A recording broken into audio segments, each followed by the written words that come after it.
teman-teman, kami dari Titik Koma, tim cantik kelompok 5, ingin menceritakan kisah tentang seorang pemimpin yang bernama Genghis Khan. Pertama-tama kita akan bahas tentang sejarah singkat Genghis Khan. Genghis Khan lahir pada tahun 1162 dengan nama lahir Temujin. Ia adalah seorang anak kepala suku yang bernama Suku Qian. Pada saat itu, ayahnya tewas karena diracun dan keluarganya diusir serta dimusuhi oleh sukunya sendiri. Hal ini yang membuatkan Temujin menjadi brutal dan juga sedikit dendam. Berdasarkan tradisi, seharusnya Temujinlah yang menggantikan kuasa ayahnya, namun karena alasan usia, akhirnya jabatan tersebut diambil alih oleh sepupunya. Beberapa tahun kemudian, Temujin ingin merebut kembali kehormatannya. Ia pun dibantu oleh orang-orang yang masih setia kepada ayahnya. Yang kedua, kita akan bahas tentang upaya menyatukan Mongolia. Dalam upayanya, Temujin dibantu oleh sahabatnya bernama Jamuka. Singkat cerita, mereka berdua berhasil merebut kembali suku Qian dan juga berhasil membentuk perserikatan suku-suku yang ada di Mongol. Mereka semua melakukan itu dengan kekuatan militer, yaitu ia akan menyerang orang-orang yang bertentangan dengan kekuasaannya dan juga memaksa mereka masuk ke dalam perserikatan yang ia bentuk. Lalu pada tahun 1206, seluruh kepala suku yang ada di Mongol berkumpul di pinggir sungai yang bernama Sungai Onon. Mereka semua membahas ingin memberikan Temujin sebuah gelar, yaitu Genghis Khan, yang berarti penguasa jagat raya. Dan inilah awal kisah terbentuknya kekaisaran Mongol. Menaklukkan pasukan dinasti Jin. Genghis Khan belum merasa puas jika belum melakukan kerajaan Jin yang berada di wilayah utara Cina. Genghis Khan memiliki dendam terhadap kerajaan ini. Pasalnya, selama bertahun-tahun, kerajaan Jin ini telah menjajah Mongol dan memberikan penderitaan bagi masyarakatnya. Tapi yang menjadi masalah adalah kerajaan Jin ini dikelilingi oleh kokohnya tembok besar Cina dan memiliki kekuatan militer yang kuat. Konon, katanya kerajaan Jin ini memiliki pasukan hingga 1 juta pasukan. Genghis Khan dan para pengikutnya tercatat telah melakukan invasi ke wilayah Cina. Pada tahun 1209, pasukan Mongol telah berhasil melakukan serangan ke wilayah kerajaan Xia Barat dengan memukul mundur para pasukannya. Tahun 1227, seluruh wilayah kekuasaan kerajaan Xia telah dikuasai oleh pasukan Mongol. Pada tahun 1237, pasukan Mongol telah berhasil mengalahkan pasukan dinasti Jin. Setelah berhasil melakukan kerajaan Jin, Genghis Khan ingin memperluas daerah kekuasaannya. Pasukannya mulai memasuki ke daerah Timur Tengah. Awal invasi ke kerajaan Timur Tengah dimulai dengan serangan ke kerajaan Khwarezmia yang ada di wilayah Persia. Salah satu panglima kerajaan Khwarezmia menyerang dan membunuh para pedagang Mongol dan mengambil harta mereka. Sang panglima inilah yang menyebabkan kerajaan Khwarezmia harus membayar mahal. Mendengar berita tersebut, Genghis Khan langsung memimpin ratusan ribu pasukan berkuda Mongol menyerang kerajaan Khwarezmia. Pertempuran hebat pun tidak terhindarkan, mengingat saat itu kerajaan Khwarezmia merupakan salah satu kerajaan besar di wilayah Persia.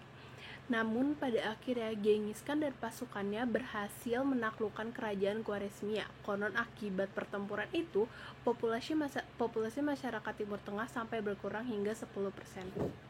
Genghis Khan terus-menerus memperluas wilayah kekuasaannya. Siapa saja yang berani menghalanginya pasti akan dibasmi dengan pasukan penunggang kudanya. Berita mengenai kehebatan pasukan berkuda ini menyebar dengan cepat di wilayah Asia Tengah, Asia Barat, bahkan daratan Eropa. Pasukan dengan kemampuan berkuda dan memanah ini sangat efektif dalam melakukan pertempuran di wilayah padang rumput maupun gurun pasir yang terdapat di wilayah Asia.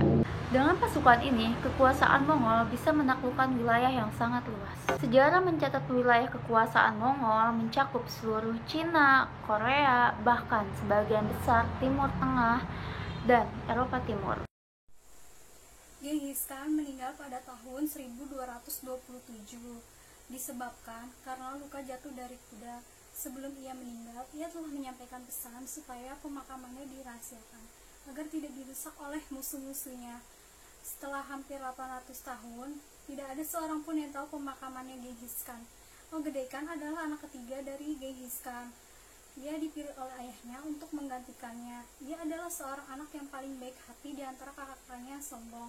Di bawah naungan Ogedei Khan, ia telah memperluas wilayah Polandia, Rusia, dan Hongaria. Pasukan Mongol baru menghentikan perluasan wilayah daratan Eropa setelah mendengar kematian Ogedei Khan. Pada akhirnya, wilayah kekaisaran Mongol semakin menyusut. Hal ini dikarenakan kebudayaan dari kekuasaan Mongol tidak mengakar kuat penjajahannya.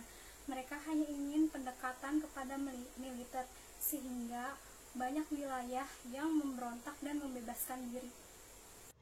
wilayah yang gagal ditaklukkan Kekaisaran Mongol. Serangan gagal yang pertama di wilayah Jepang. Pasukan Jepang berhasil memukul mundur pasukan Mongol dan memberikan mereka upeti sehingga mereka mengalihkan serangannya ke arah Asia Tenggara.